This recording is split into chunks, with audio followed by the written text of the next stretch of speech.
The first glimpse of deception. Sarah Callahan had always believed in the power of family. Growing up in a close-knit, middle-class household in Hartford, Connecticut, she'd seen her parents, Michael and Elizabeth, navigate life's challenges with a steady hand. Michael was a high school history teacher known for his integrity, while Elizabeth, a nurse, devoted herself to the community. From a young age, Sarah absorbed these values and carried them through her formative years. She was intelligent, driven, and had a natural empathy that made her both a quick thinker and an excellent listener. Her family saw her as a pillar of strength. After a difficult divorce between her parents when she was 14, Sarah developed a deep desire for stability. She threw herself into academics, winning a scholarship to Yale, where she excelled in communications. During her sophomore year, she met Daniel Thorne, a charismatic business major with a quiet confidence that intrigued her. Their chemistry was undeniable, and they soon became inseparable. Daniel's ambitions matched her own, and he seemed to understand her need for loyalty and trust. After a whirlwind romance, they married 2 years after Sarah graduated. Sarah's career in marketing skyrocketed as she landed a position as an executive at a leading firm in Hartford. While she was well on her way to fulfilling her dreams, the couple faced heartbreak with infertility, and the stress of medical treatments took a toll on them. But through it all, Daniel seemed unwavering, her rock in hard times. Despite the challenges, Sarah clung to the life they'd built. She thought she knew her husband completely, that he was just as devoted as she was. Then the subtle changes began. Daniel's work as a financial consultant often took him on trips for days at a time. At first, Sarah didn't mind. The separation made their reunions all the sweeter. But as the years passed, the trips grew longer, and Daniel began acting distant. When he was home, he was absorbed in his phone or distracted by calls. Their once cozy nights became scarce, replaced by Daniel's growing fixation on his work. Sarah tried to reason that he was simply stressed and poured herself into her own career, hoping things would return to normal. The first major red flag came on their 10th wedding anniversary. Daniel forgot the date entirely. He'd been away on one of his extended business trips, and when he finally called late that evening, he seemed preoccupied and gave a hasty apology. The gesture seemed hollow, and Sarah found herself doubting the man she thought she knew. She didn't know that this initial doubt would set her on a path of discovery that would shake her to her core. One Friday, Sarah took a half-day off to prepare for a small gathering they'd planned for the weekend. She was organizing their storage closet, searching for a serving platter, when she stumbled upon a shoebox tucked in the farthest corner. She hesitated for a moment, then opened it only to feel her heart drop. Inside was a burner phone she didn't recognize, several receipts for luxurious hotel stays, and a photo of Daniel with a woman she'd never seen before. Shock paralyzed her as she held the photo, her mind racing with questions. Who was this woman, and why did Daniel have a separate phone? Before she could think of a rational explanation, a string of text messages lit up the burner phone screen, displaying an affectionate exchange between Daniel and someone named Nin. Her hands trembled as she read through the texts, each one unraveling her belief in their marriage, word by word. The conversations were warm, intimate, and filled with everyday details that painted a picture of a shared life she wasn't a part of. That evening, Sarah sat alone in their living room, staring at the evidence. When Daniel finally walked in, she felt a mix of anger, fear, and heartbreak. She confronted him directly, her voice icy and controlled. Caught off guard, Daniel tried to play it off, but his excuses faltered under Sarah's unyielding glare. She watched as he transitioned from shock to anger, his demeanor shifting in a way she'd never seen before. As Daniel stormed out of the house that night, Sarah felt the weight of a truth she wasn't ready to accept. The man she'd built her life with had been hiding something deep, something dark. The pieces of a secret life began to fall into place in her mind, each new revelation leading her closer to a chilling discovery. Days passed without word from Daniel. Unable to bear the silence, Sarah decided to take matters into her own hands. She began investigating his finances, tracing his transactions, and connecting dots she'd overlooked for years. Her search led her to unsettling findings about Daniel's past, hidden accounts, and suspicious dealings in other states. With each discovery, Sarah found herself spiraling deeper into a web of deceit that seemed more dangerous than she'd initially imagined. And somewhere within, a part of her wondered if she was truly prepared for what she might find next. Beneath the surface, as Sarah sat alone in the dim light of her living room, she wrestled with a flood of emotions that threatened to overwhelm her: betrayal, sorrow, and a rising wave of fury. The memories of her and Daniel's life together swirled around her, each now tainted with a bitter question. Was it all a lie? Could the man she'd built her life around really be someone else entirely? Unable to sleep, Sarah spent the entire night combing through every drawer, every file cabinet, and every box in their home. She became methodical, making lists of documents she found, old receipts she hadn't previously scrutinized, and anything that seemed suspiciously out of place. In her search, she came across a safe at the back of Daniel's closet, hidden beneath a pile of winter clothes. She knew the combination, of course, and as she opened it, her heart raced. Inside, she found a small notebook. Flipping through it, Sarah saw what appeared to be coded entries. Dates, names, addresses, none of which made immediate sense, but one page caught her attention. It listed a set of initials next to dollar amounts and strange abbreviations. Her pulse quickened as she scanned the names, feeling an unshakable dread creeping over her. There were transactions that didn't add up, unusual amounts withdrawn or transferred, and several international bank codes she didn't recognize. Determined to understand the full extent of her husband's secret life, she decided to contact an old friend from college, Amanda Carter, a cybersecurity expert who worked in forensic accounting. She reached out cautiously, not wanting to reveal too much until she was certain of what she was dealing with. Meeting Amanda later that afternoon at a coffee shop, Sarah presented her findings. Amanda's eyes widened as she reviewed the notebook and listened to Sarah's story. "This looks like more than just a double life, Sarah," Amanda said cautiously. "These could be signs of criminal activity. Offshore accounts, aliases. I've seen things like this in money laundering cases." Sarah's heart sank. Money laundering. Her mind reeled as she considered the possibility. Was Daniel not just unfaithful but also involved in something illegal? She struggled to process the implications, feeling as if her whole life were crumbling at her feet. Amanda agreed to look into the codes and transactions, cautioning Sarah to be careful and avoid confronting Daniel until they had more information. "Whatever he's involved in, Sarah, you don't want to tip him off. People do desperate things when their secrets are exposed." Amanda's words haunted Sarah long after they parted. Over the next few days, Sarah sank deeper into a state of hypervigilance.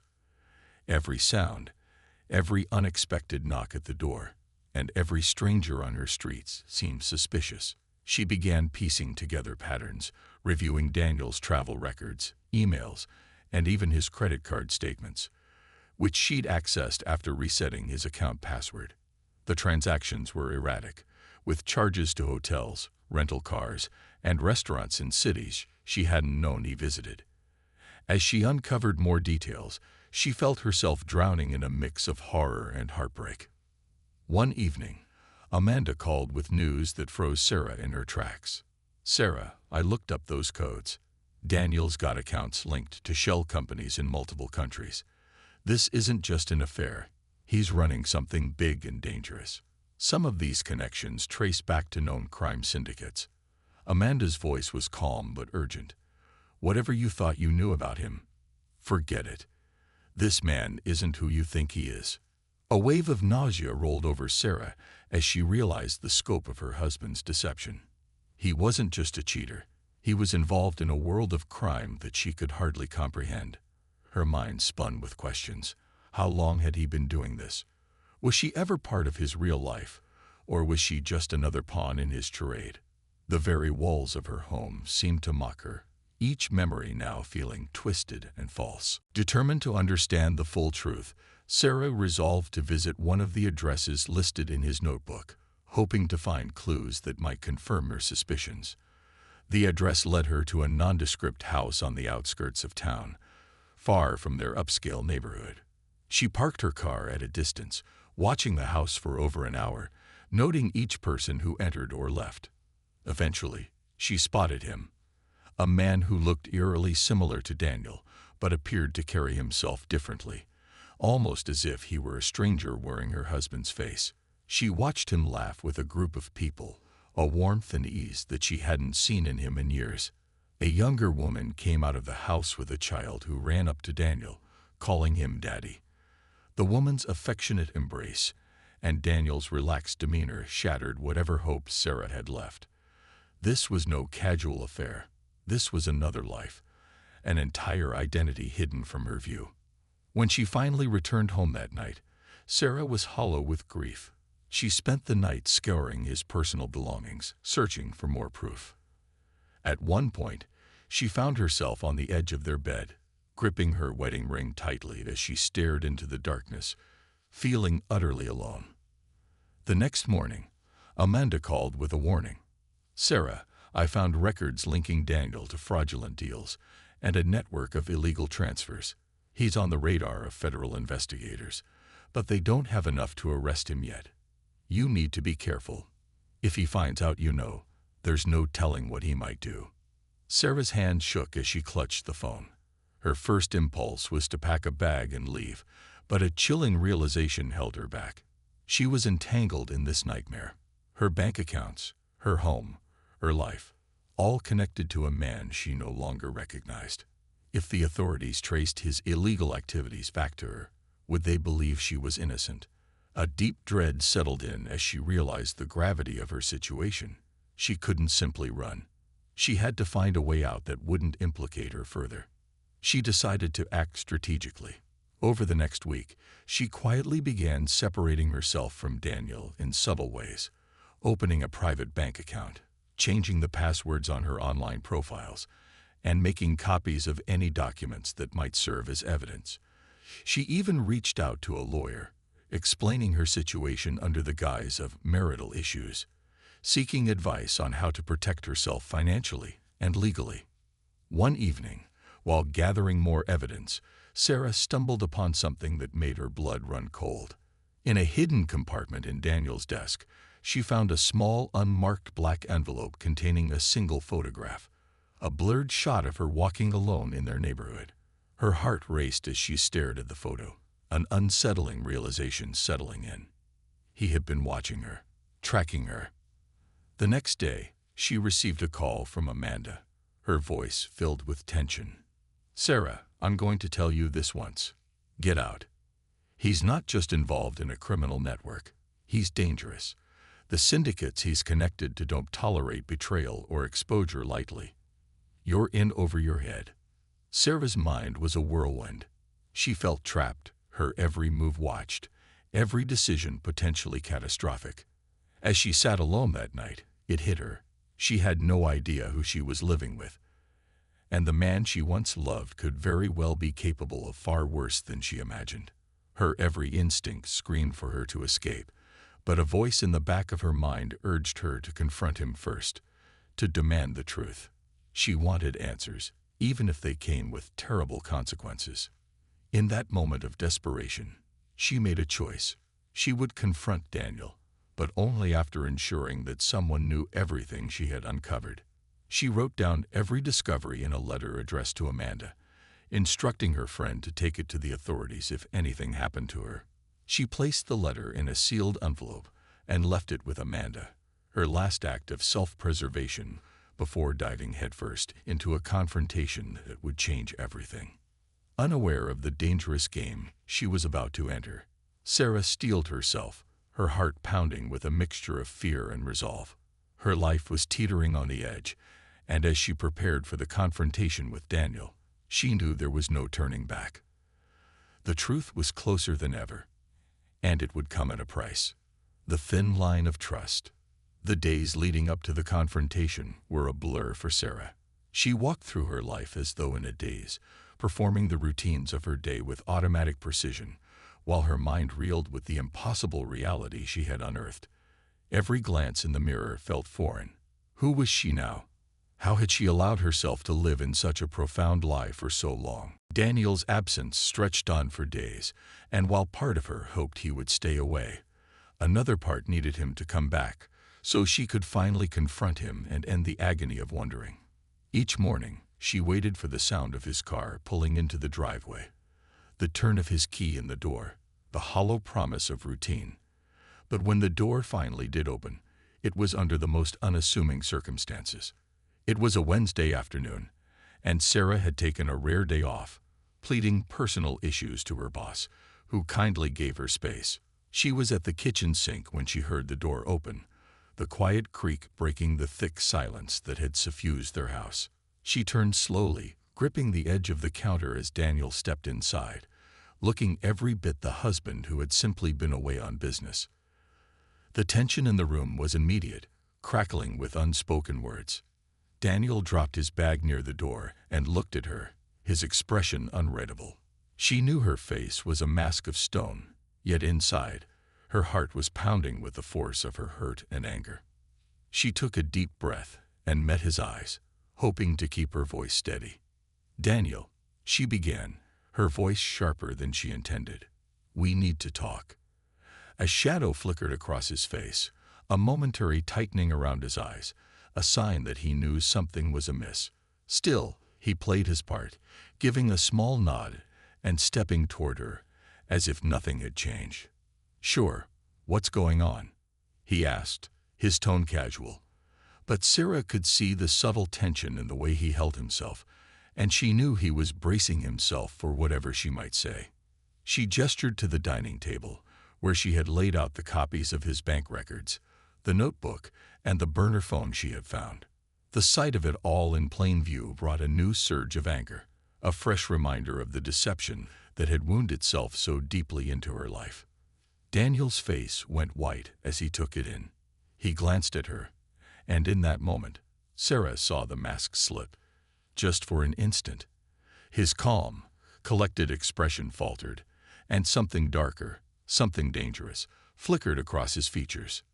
"What's all this?" he asked, though his voice was a shade quieter than usual. It was a poor attempt at indifference. "Don't insult me," Sarah replied coldly, crossing her arms. "I know, Daniel. I know about the other woman. I know about the other family. And I know about the money." The silence that followed was suffocating. Daniel's eyes flicked to the door, and for a brief second, Sarah felt a thrill of fear. She realized just how precarious her situation was, standing in her own home yet feeling like the intruder. Daniel had always been strong, but in that moment, she felt his physical presence as something almost menacing, a force she hadn't seen before. She forced herself to remain calm, holding his gaze with a defiance she didn't quite feel. "Sarah," he began, his tone taking on a new edge, smooth but with a hidden menace. "I can explain." "Explain?" Sarah scoffed, her voice wavering as her anger rose. "Explain what?" "That you've lied to me for years. That you have an entire second life behind my back." He sighed, reaching for one of the dining chairs and sinking into it, his posture suddenly that of a man unburdened of secrets. For a moment, she thought she saw something like regret in his eyes, but it was gone as quickly as it appeared. He rubbed a hand across his face, looking up at her with a carefully crafted look of resignation. "It wasn't supposed to be like this," he said, his voice low. "I got in over my head. The money was easy at first, a favor for a friend, a quick side business. Then the family came along and things just spiraled." Sarah felt her stomach twist at his admission. "The family," she repeated bitterly, feeling the word burn her throat. "You mean your family, the one you created while pretending I was your only wife." Daniel's expression hardened. "I did what I had to, Sarah, and you have to understand. It's not as simple as just walking away. There are people involved who won't just let this go." A cold fear settled over her as she registered his words. People involved. She'd suspected as much, but hearing it from his own mouth knowing he was entangled with dangerous people, drove the point home with chilling clarity. "What are you saying?" she whispered, the words barely audible. Daniel's gaze shifted away, his jaw tightening. "I'm saying that there are people who don't take kindly to loose ends. If I don't keep things running smoothly, they'll make things difficult." The implication hung heavy in the air. Sarah's mind raced, trying to process this new reality. She had known Daniel was leading a double life, but the danger associated with it was more than she had anticipated. The man she thought she loved had become a stranger, and that stranger was now warning her of threats she couldn't even fully understand. She took a step back, her legs feeling weak. "So, what does that mean for me?" she asked, barely able to keep the tremor out of her voice. Daniel finally looked her in the eye, and what she saw there terrified her. A cold calculation, a level of control that seemed chillingly rehearsed. "It means," he replied slowly, "that you need to keep quiet, Sarah, for your own safety." The words struck her like a slap, the reality of his threat sinking in. This wasn't just about protecting himself anymore. He was issuing a warning to her, making it clear that she was to play her part, to pretend as though everything was fine. She felt the walls close in around her, her home becoming a prison crafted by a man who was now her enemy. Without another word, Daniel rose, gathering his things and heading for the door. Just as he reached for the handle, he turned back, his face a mask of detached control. "Remember what I said, Sarah," he murmured. "I wouldn't want anything to happen to you." With that, he left, the door clicking shut with a finality that echoed in her mind. Sarah stood frozen, the weight of her reality pressing down on her with an unbearable intensity. She realized that this wasn't just a betrayal, it was an imprisonment. She was bound to a man who had lied to her, threatened her, and now held her silence in his grasp. As night fell, Sarah knew that she couldn't remain silent. She needed a way out, but she would have to be careful. Every step she took, every move she made would have to be calculated to avoid tipping Daniel off. Her every instinct told her she was in danger, that the man she had loved for so long was now a threat. In the days that followed, Sarah began carefully documenting everything she knew. She took photos of the bank records, the burner phone, and any evidence of Daniel's second life. She stored them on a hidden drive, one that only she could access, a fail-safe in case something happened to her. She reached out to Amanda again, sharing what she had learned, and the two began to form a plan. Yet even as she worked to distance herself, Sarah felt the dark shadow of Daniel's influence creeping ever closer. He continued his life as though nothing had happened, his charm and ease as impenetrable as ever. But now every smile, every soft touch, felt like a lie. He watched her with a new intensity, a reminder of his unspoken threat. One evening, Sarah returned home to find a small package on the kitchen counter. Inside was a phone. A new burner, this one sleek and dark, with a note in Daniel's handwriting. "For emergencies only." The message was clear. She was under his control, and he wanted her to remember it. Sarah gripped the phone tightly, her pulse racing with a mixture of fear and defiance. She knew she was trapped, yet a fierce determination had begun to grow within her. She wouldn't let him control her, not completely. She would play her part, feign her compliance, but she would be ready when the time came. As the days turned into weeks, Sarah steeled herself, each interaction with Daniel a painful reminder of the life she once thought she had.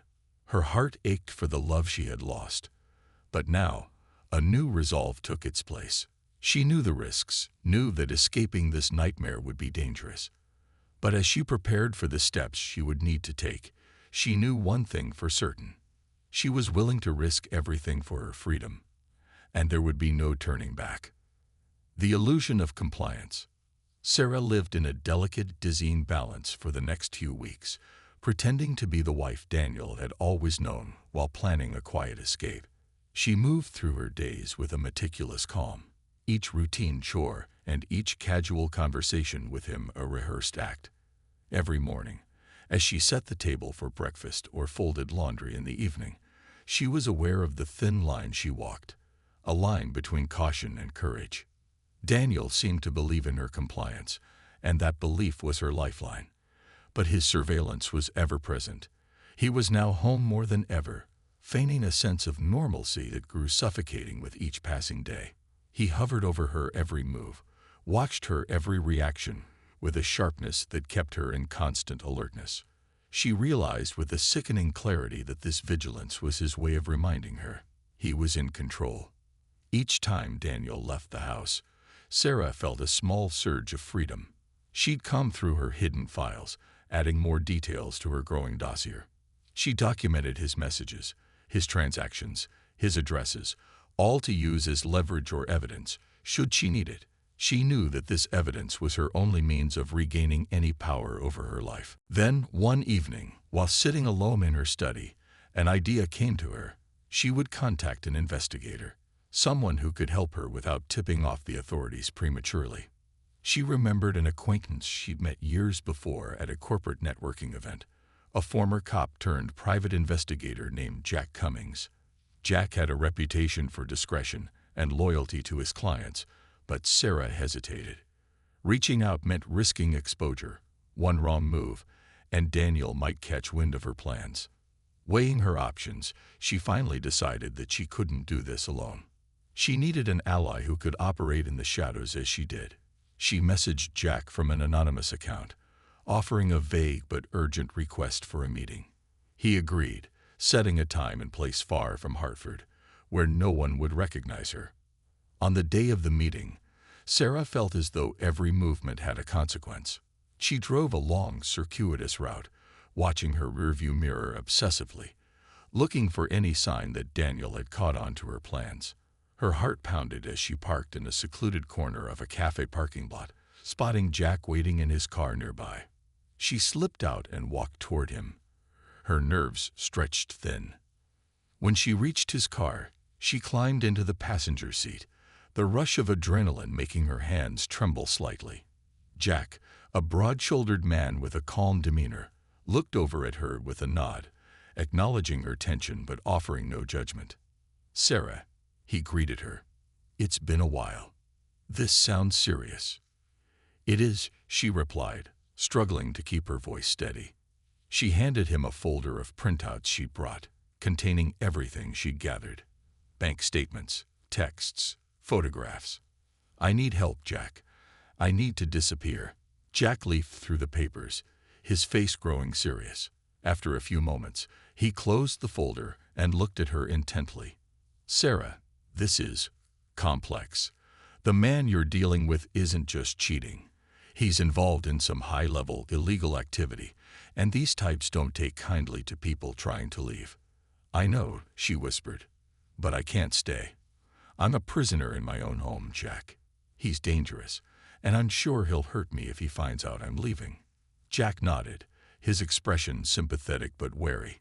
"I'll help you," he said finally, "but you need to understand, this isn't going to be easy. We'll need to create a plan that he won't see coming, a way out that doesn't tip him off until you're long gone." A spark of hope flickered in Sarah's chest. For the first time in weeks, she felt as though escape was truly within reach. They talked through her options in hushed voices, outlining a plan that would require patience and careful execution. Jack would monitor Daniel's movements while arranging for safe housing in a distant state under a new identity. She'd leave all digital traces behind and withdraw small amounts of money from their accounts so as not to arouse suspicion. As they wrapped up, Jack handed her a burner phone, urging her to use it only in emergencies. "Remember, Sarah, this isn't just about leaving. It's about staying invisible." The following days were tense, each one dragging on with an excruciating slowness. Sarah felt trapped in a relentless waiting game. She began stashing essentials, a small sum of cash, identification documents, even a change of clothes, all in a bag hidden in the back of her closet, a tangible symbol of her impending escape. Each day that she made it without raising Daniel's suspicion was a small victory. But Daniel was unpredictable. One morning, he surprised her by insisting on joining her for lunch. The sudden change unsettled her, and she felt the need to play along, keeping her responses light, careful not to betray her nerves. Over the meal, his gaze fixed on her with a penetrating intensity, as though he were searching for something hidden in her expression. "You've been different lately," he said, his tone casual but his eyes cold. "Anything going on that I should know about?" The question sent a chill down her spine. She forced herself to meet his gaze, smiling softly. "Just work stress," she replied, her voice steady. "I haven't been sleeping well. You know how it is." He studied her for a moment longer, then nodded.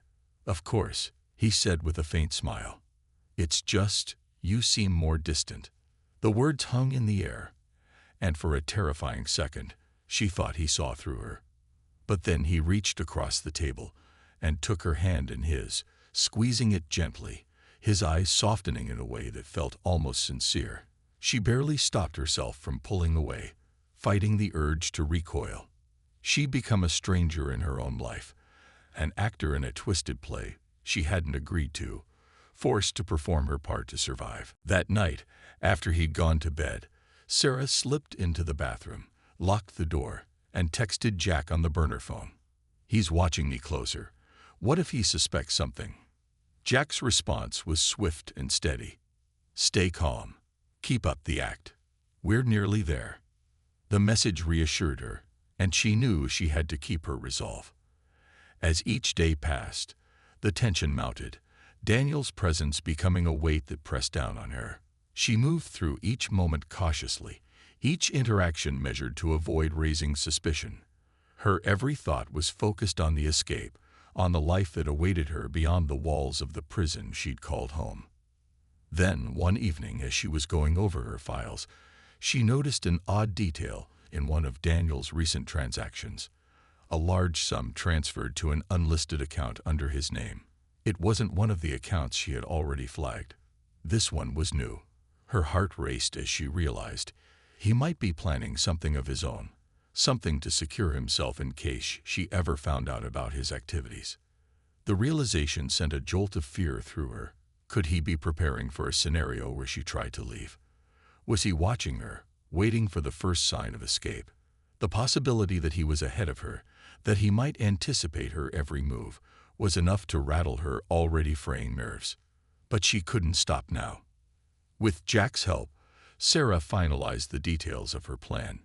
She would leave at dawn, when Daniel typically went for his morning run.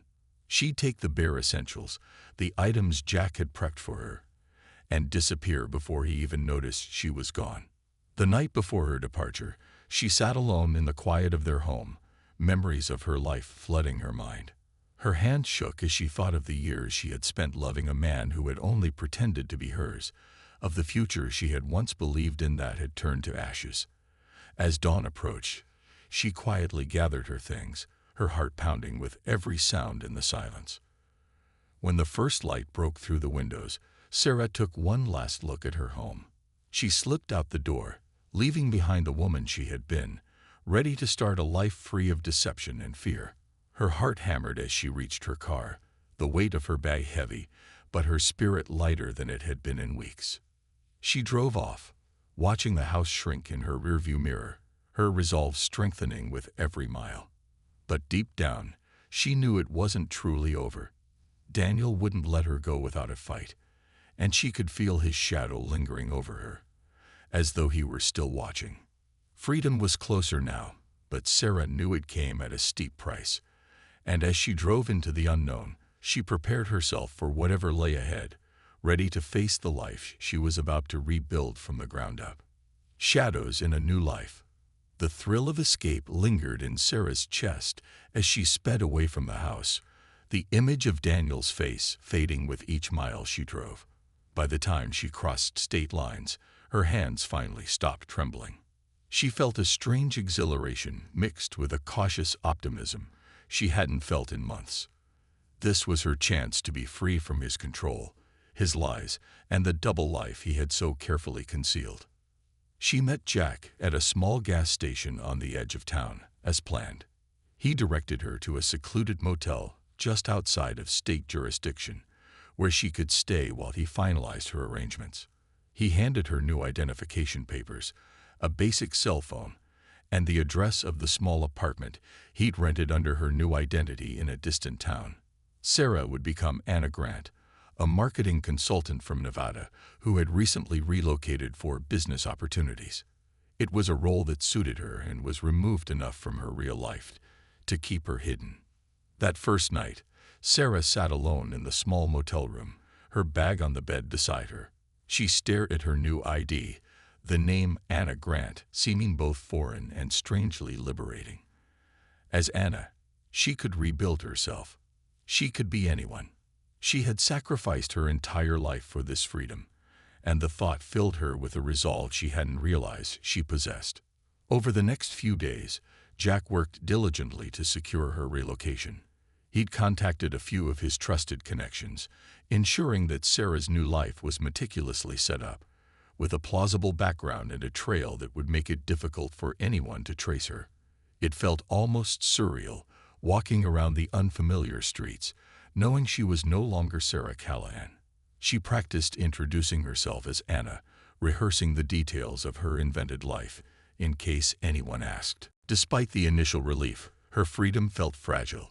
Every time she saw a man with Daniel's build, or a black SUV similar to his, her heart raced with fear. She avoided looking anyone in the eye, kept her head down, and moved through her new life like a ghost. She knew Daniel wouldn't stop searching. If he hadn't figured it out already, he would soon realize that she was gone for good. One evening, as she was settling into her new apartment, her phone rang. The unfamiliar number made her tense, and she hesitated before answering. It was Jack, his voice reassuring, but she could hear an undertone of urgency.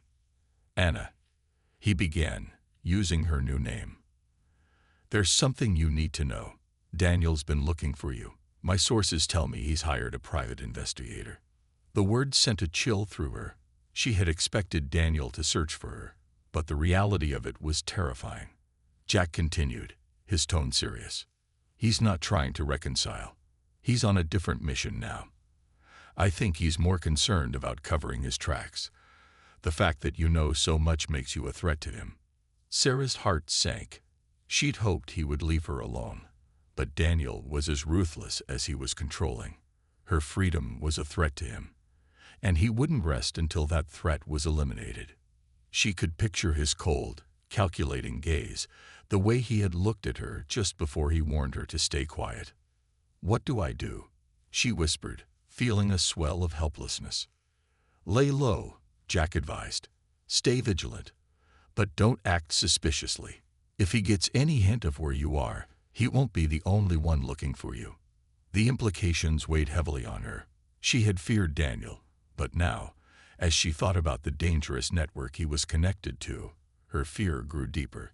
She knew that his associates wouldn't hesitate to silence her if they believed she was a liability. She felt like a pawn in a game she hadn't asked to play, yet her very survival depended on staying one step ahead. The days passed with an eerie normalcy, each one a cautious victory. Sarah fell into a routine.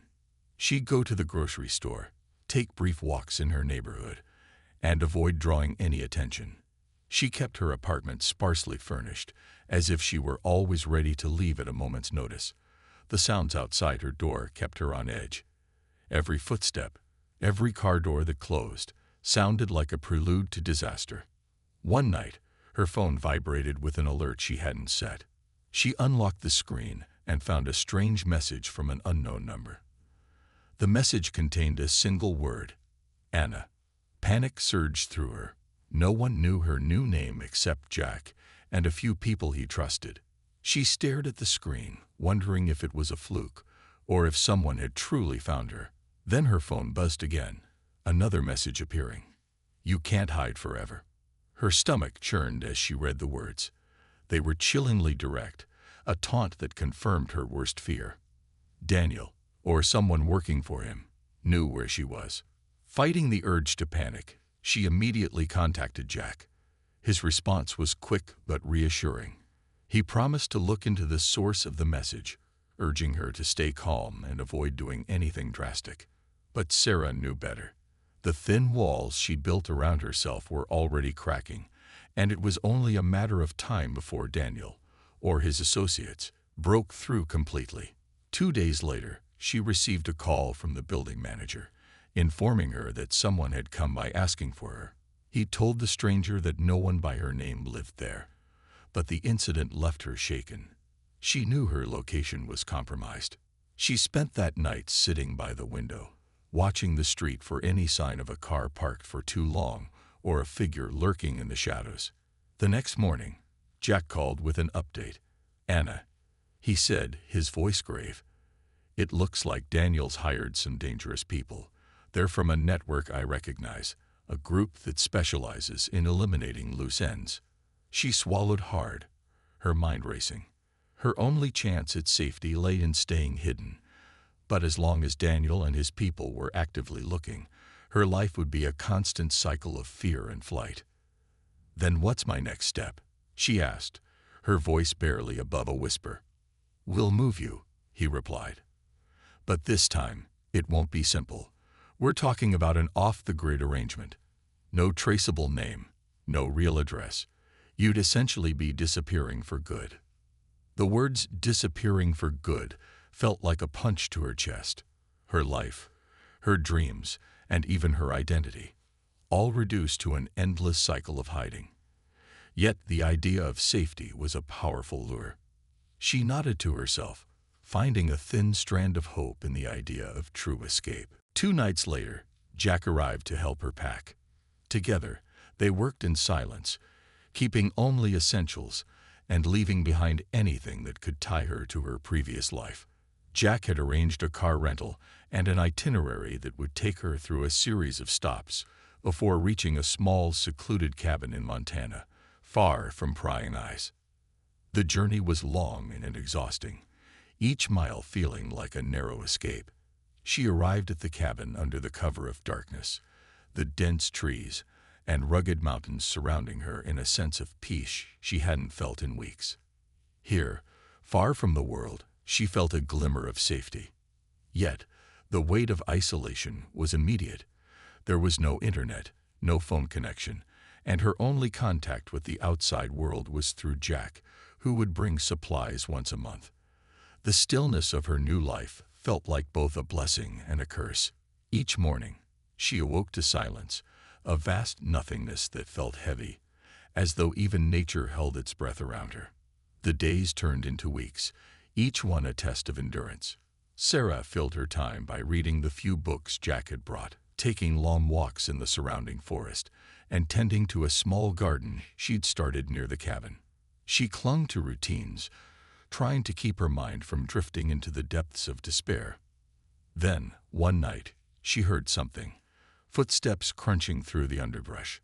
Her heart raced as she peered out the window, catching a glimpse of movement in the moonlight.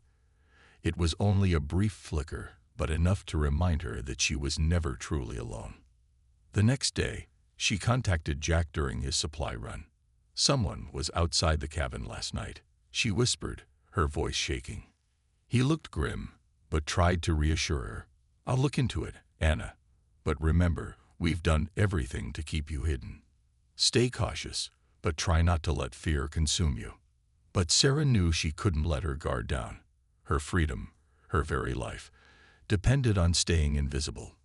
She was caught between a desperate desire for safety and the painful reality that, as long as Daniel wanted her silenced, she would forever be looking over her shoulder. As the weeks passed, the isolation grew heavier, settling into her bones. She was safe for now, but the reality was clear. Daniel's reach extended far and wide, and there was no telling how long her freedom would last. The final reckoning. The days in the remote cabin began to blur into one another, an endless cycle of sunrises and sunsets, as Sarah navigated the slow and steady descent into isolation. Her only human contact was with Jack, who would arrive monthly, his visits a lifeline in her seclusion. Despite the months that passed, her sense of danger never fully dissipated. Even the tranquil silence of the forest seemed to pulse with an undercurrent of tension, as though nature itself held its breath, waiting. Then, one evening, as twilight settled over the cabin, a familiar dread prickled along her skin. She heard the faint sound of footsteps crunching on the path outside. The same footsteps she'd heard weeks before.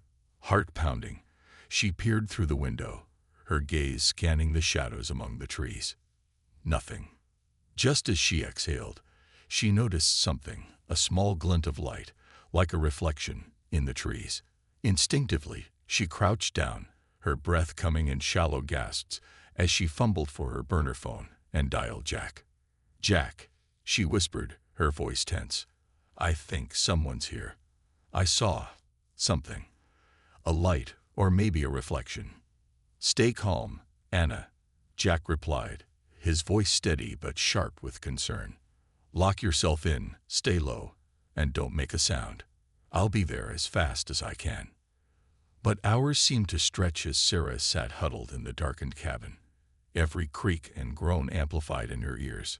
She clutched a small flashlight in one hand and her burner phone in the other, waiting, hoping that her fears were unfounded. The hours ticked by until, at long last, she heard Jack's familiar knock on the door. She opened it cautiously, relief flooding her as she saw his face in the dim light. He stepped inside, his expression grave as he took in her haggard appearance. "Any sign of anyone?" she asked, barely able to keep her voice from shaking. Jack shook his head. "Nothing I could see, but whoever it is, they're careful. They want you to feel watched." His gaze darkened. "Anna, I don't think this is just someone trying to find you. I think they're trying to wear you down." The truth of his words sank in, heavy and unyielding. Whoever was out there wasn't just looking for her. They were hunting her, inch by inch, night by night. Sarah's resolve began to fray as she realized the extent of her enemy's patience. They wanted her to feel vulnerable, alone, wanted her fear to do the work for them. As days turned into nights, Sarah's once fragile sense of peace shattered. Every creak in the cabin, every rustle of the trees outside, made her jump. The solitude became unbearable. She'd started sleeping with a kitchen knife under her pillow, her heart pounding at the slightest sound. Then, on a night thick with fog, Sarah heard a sound she hadn't anticipated. A knock at the door, firm and steady. She froze, holding her breath, feeling the weight of dread as the knock repeated. Whoever it was, they weren't going away. Slowly, clutching the knife, she approached the door, her heart hammering. "Anna," a voice called softly, familiar yet different, a voice she hadn't heard in months. "Open up. It's me." The blood drained from her face. It was Daniel. Her hand shook as she gripped the knife, pressing her back against the door. How had he found her? She'd taken every precaution, severed every connection, covered her tracks meticulously. But somehow he was here, standing just inches away. "Sarah," he said, using her real name now, his tone strangely calm. "I just want to talk. Open the door, and we can sort this out." Her mind raced as she weighed her options. Running wasn't possible. The cabin was isolated, surrounded by dense forest and unforgiving terrain. She had nowhere to go, and the fact that Daniel had come himself, rather than sending one of his hired men, told her he wanted this confrontation to be personal. Taking a deep breath, she stepped back from the door and called out, her voice steady. "What do you want, Daniel?" A tense silence followed, and then she heard his measured response. "To end this madness, Sarah. All of it. You left me with no choice." "Choice," she echoed, her voice filled with anger that surprised even her. "You made your choices long ago, Daniel. I'm just trying to survive them." A bitter laugh echoed from the other side of the door. "Survival? You always did exaggerate, Sarah. But this, what you did, running, hiding, playing victim, this isn't the woman I married." She swallowed, her hand gripping the knife tighter. "The woman you married believed in you, trusted you, and you turned that trust into a lie. You used her, Daniel. You made her part of something dangerous, something she didn't understand." Silence.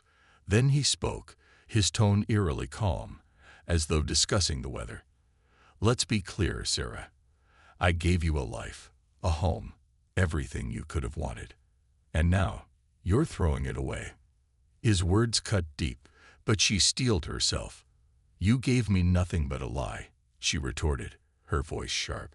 "You're not the man I thought you were, and I'm not coming back." Another beat of silence, then his voice hardened. "You know too much, Sarah, and I can't let you ruin everything I've worked for. I've been patient, hoping you'd come to your senses, but clearly that's not happening." The knife felt heavy in her hand, her heart pounding so loudly she was sure he could hear it. She knew this was it, the moment everything would come to a head. "You don't have to do this, Daniel," she said, a final plea laced in her words. "You can walk away, leave me alone. I'll disappear, just like you wanted." "No," he replied, his tone cold and resolute. "You're not leaving me any choice." The lock rattled, and she felt the door shift as he pressed his weight against it. Her survival instincts kicked in, and she knew she had to act fast. Without thinking, she stepped back, hurling herself toward the back door, bursting into the cold night air as the dense fog wrapped around her like a shroud. She ran through the woods, her heart pounding, branches snagging her clothes and scratching her skin. She heard footsteps behind her, Daniel's voice echoing through the trees. "Sarah, come back, or I swear." She didn't stop, didn't dare look back. Her feet pounded against the forest floor, her lungs burning as she pushed forward, deeper into the dark. She stumbled, falling to her knees, the knife slipping from her grasp. Desperation gripped her as she scrambled forward, the sound of his pursuit growing louder. And then, like an answer to her silent plea, a beam of light cut through the fog. She saw the faint outline of a figure emerging through the mist. Jack. Relief flooded her as he raced toward her, his expression fierce, determined. "Jack," she cried, her voice hoarse. He reached her just as Daniel's figure came into view.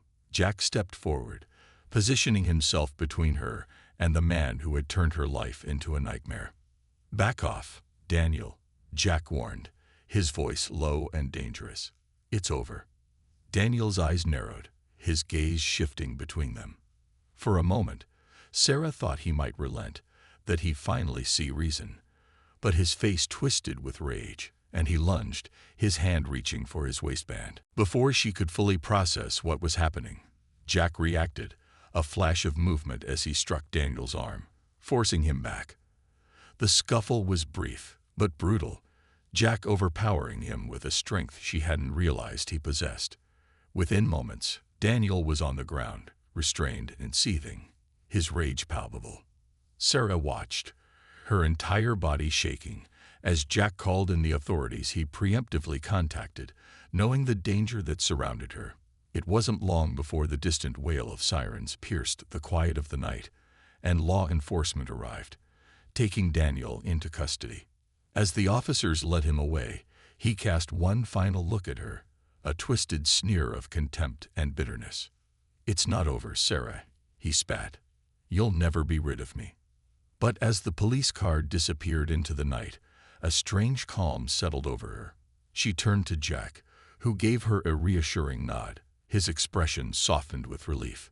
"It's over, Anna," he said, using her new name, a reminder that she could finally begin again.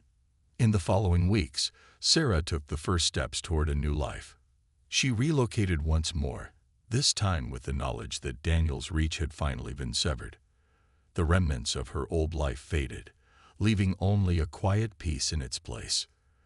The scars remained, invisible yet indelible, but for the first time, she was free. She was no longer running, no longer living in fear, but reclaiming her life, step by step. And though the road ahead was uncertain, she faced it with a newfound strength, ready to build a future on her own terms. Sarah Callahan was gone, but Anna Grant had only just begun.